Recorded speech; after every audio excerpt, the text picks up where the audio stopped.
दोस्तों, अगर आपने हॉन्टेड स्कूल पार्ट 1 अभी तक नहीं देखी है तो पहले आप उसे देख लें, नहीं तो ये स्टोरी आपको पूरी तरह से समझ में नहीं आएगी। शुभम जल्दी से स्विच बोर्ड की तरफ जाता है लाइट जलाने के लिए।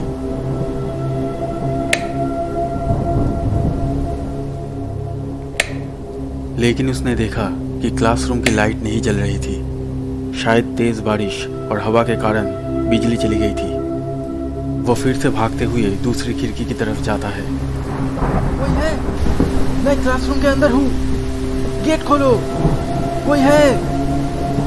वो बार बार मदद के लिए चिल्लाता है, लेकिन बाहर कोई भी नहीं था।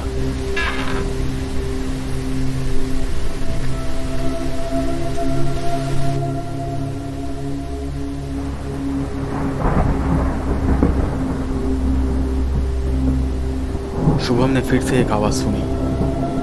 वो क्लासरूम के चारों ओर देखने लगता है, क्योंकि उसे ये समझ में नहीं आ रहा था कि ये आवाज़ कहाँ से आ रही है।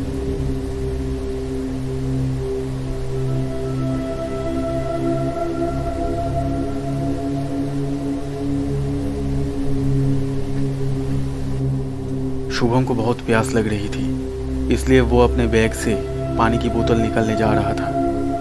तभी उसे लगा कि जैसे कोई हल्की सी आवाज़ धीरे धीरे पास आ रही है। वो ध्यान से सुनने लगता है कि ये कैसी आवाज़ है।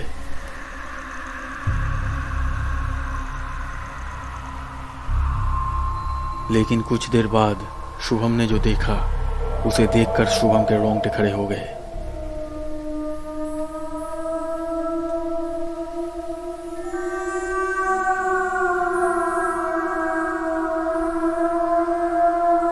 शुभम अपने सामने जो कुछ भी देख रहा था उस पर उसे यकीन नहीं हो रहा था। उसके हाथ पैर डर से कांप रहे थे।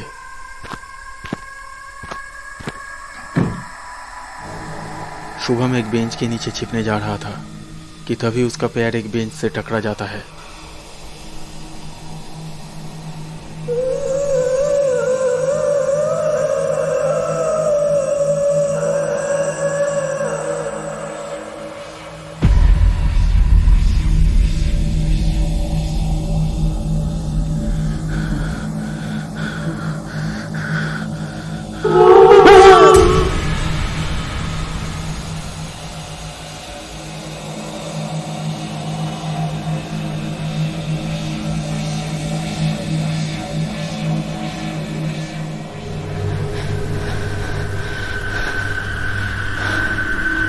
कोई है?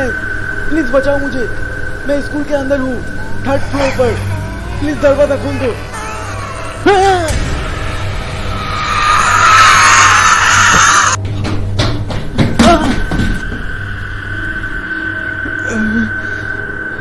शुभम बेंच के ऊपर से नीचे गिर जाता है और उसका सिर टेबल से टकरा कर फट जाता है।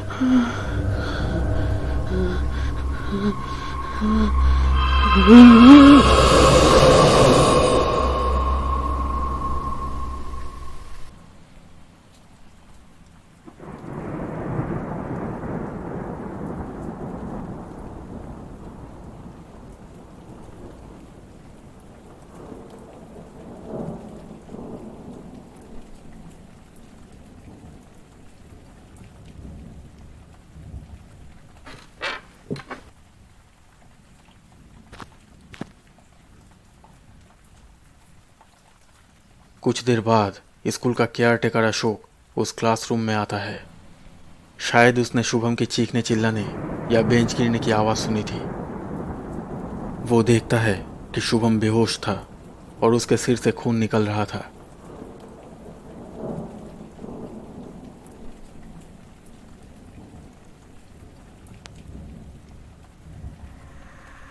अशोक बहुत हैरान हुआ। वो सोच रहा था कि ये लड़का इस क्लासरूम में कैसे आ गया और उसे इस तरह चोट कैसे लगी।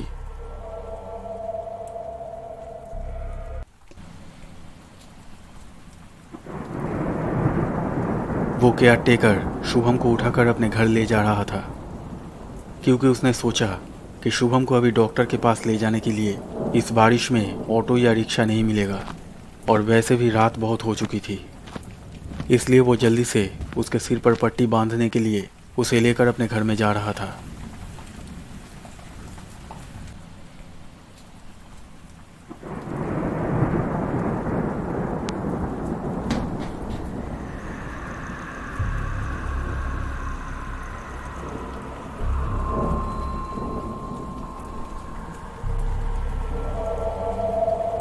ये हो क्या रहा है?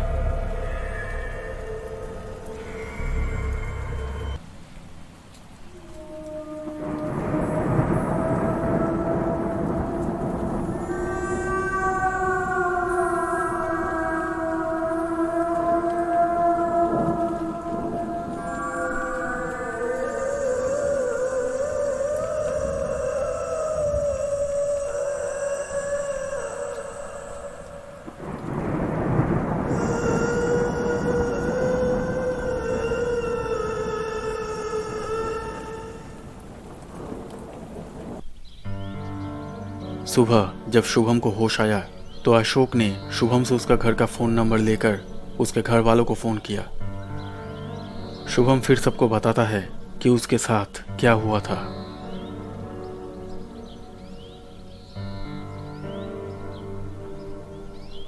और फिर ये बात पूरे स्कूल में और धीरे धीरे पूरे गांव के लोगों में फैल जाती है।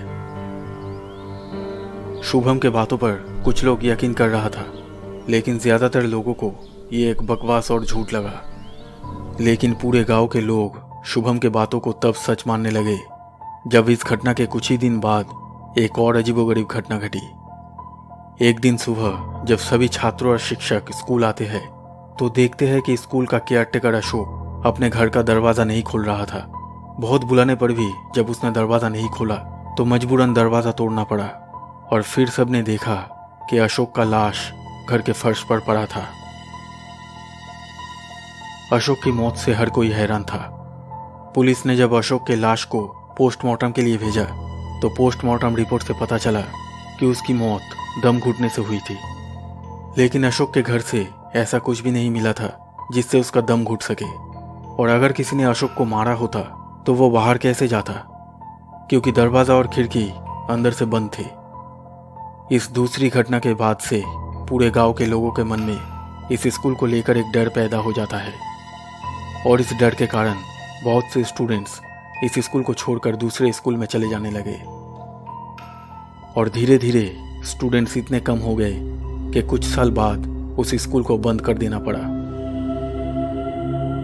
तभी से गांव के लोग दिन में भी उस स्कूल के सामने से गुजरने से डरने लगे और इस स्कूल को भूतिया स्कूल के नाम से जाना जाने लगा।